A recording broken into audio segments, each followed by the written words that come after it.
নাজিৰাৰ শিমলুগুৰি বগৰীগুৰিত দুৰ্ঘটনা। নিশা ডাম্পাৰ আৰু স্কুটিৰ মুখামুখি সংঘৰ্ষ। তীব্ৰবেগী ডাম্পাৰে মহতিয়ালে স্কুটি আৰোহীক। নমস্কাৰ, আপোনালোকে চাবলৈ আৰম্ভ কৰিছে মাতৃভূমি নিউজ। এই মুহূৰ্তত দিবলৈ ওলাইছোঁ এক গুৰুত্বপূৰ্ণ খবৰ। স্কুটি আৰোহীজনৰ নাম আছিল বিজয় প্ৰসাদ। বিজয় প্ৰসাদ শিমলুগুৰি এগৰাকী ব্যৱসায়ী। AS04 AC 3465 নম্বৰৰ ডাম্পাৰখনে শিমলুগুৰিৰ দিশৰ পৰা বিহুবৰ দিশে আহি থকা স্কুটিখনত তীব্ৰ বেগত খুন্দা মৰাৰ ফলতে দুৰ্ঘটনাটো সংঘটিত হয়। দ্ৰব্যক্ৰমে আৰোহীজনৰ জীৱন ৰক্ষা পৰে যদিও এখন ভৰি সম্পূৰ্ণৰূপে বিধ্বস্ত হৈ পৰে।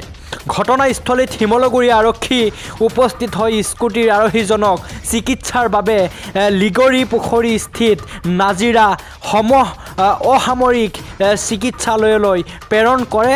উন্নত চিকিৎসাৰ বাবে স্কুটি আৰোহী তথা ব্যৱসায়ী বিজয় প্ৰসাদক ডিব্ৰুগড় চিকিৎসালয়লৈ নিয়াৰ পথতে মৃত্যু হয়। এতিয়া শিমলুগুৰিত শোকৰ ছাঁ বিৰাজমান। নিউজ ডেস্ক ৰিপৰ্ট, মাতৃভূমি নিউজ অসম।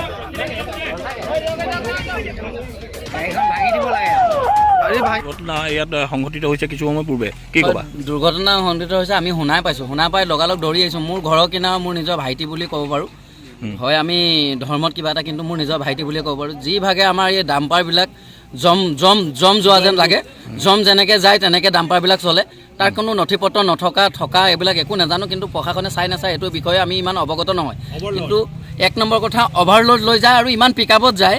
আজি যি গতি হৈছে, আমাৰ সাধাৰণ ৰাস্তাটো অকণমান বনোতে আজি আমাৰ ভাইটিটো একেবাৰে হেৰাবলগীয়া হৈছে। এই গতিত আমি এতিয়া বৰ্তমান মই লিগিলে লৈ গৈছে বুলি গম পাইছোঁ। আমি আহি পাইছোঁ, তেওঁক নাপালোঁ। আমি এতিয়া লিগিলে যাব লৈছোঁ। কিন্তু ড্ৰাইভাৰৰ কোনো পধ্যে লাইচেঞ্চো নাথাকে, কাগজ পত্ৰ কিমান কি আছে নাজানো। বিহুবোৰত যিমান ডাম্পাৰ চলে, গাড়ী চলে, এই বস্তুটোত অকণমান চৰকাৰে ভালকৈ চকু দিলে বেছি ভাল হয়।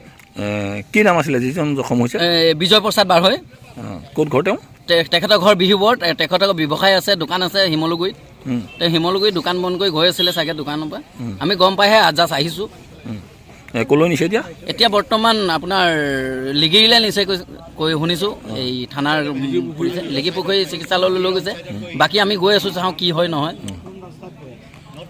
শিমলুগুৰিৰ পৰা ঘৰ অভিমুখে আহি থকা অৱস্থাত বগৰীগুৰিত প্ৰায় 7 বজামান বিহুবৰ পৰা শিৱসাগৰ অভিমুখে এখন মাটি লৈ অহা ডাম্পাৰ এখনে বিজয় নামৰ এজনক মুখামুখি এক্সিডেণ্ট কৰে। তাৰ পৰা মই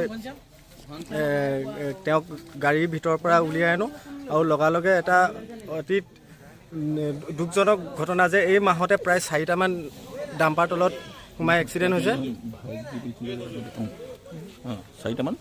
4টামান এক্সিডেণ্ট হৈছে। আৰু আমি তীব্ৰ গৰিহণা দিছোঁ যাতে এই যিটো ভৱিষ্যতে ঐতিহাসিক ৰমণী আলিটোত যিটো স্পীডত ডাম্পাৰ চলাব লাগে, অতি লাহে লাহে গাড়ী চলোৱাটো আমি সকলো ডাম্পাৰ চালকক অনুৰোধ কৰোঁ। যিজন যুৱক তেওঁ কিমান জখম হৈছে? তেওঁ এটা সম্পূৰ্ণৰূপে ভৰি নাই বুলি আমি দেখিছোঁ। তুমি কি দেখিলা? তেওঁ মানে ভৰিটো নাই, যিহেতু ভৰিটোত সম্পূৰ্ণৰূপে জখম হৈছে। ট্ৰাকখন উঠি গৈছে ন? ট্ৰাকখন উঠি গৈছে। ট্ৰাক ইয়াৰ পৰা চলাবলৈ আৰু ট্ৰাকখনত মাটি আনিছিলে, একো কাগজ পত্ৰ নাই আৰু বিশেষকৈ ড্ৰাইভাৰজনৰ লাইচেঞ্চো নাই বুলি কৈছে। চালকজন কি কয়, যিজন জখম হ'ল তেওঁক ক'লৈ নিলে? তেওঁক এতিয়া শিমলুগুৰি থানাই জয়সাগৰলৈ প্ৰেৰণ কৰিছে।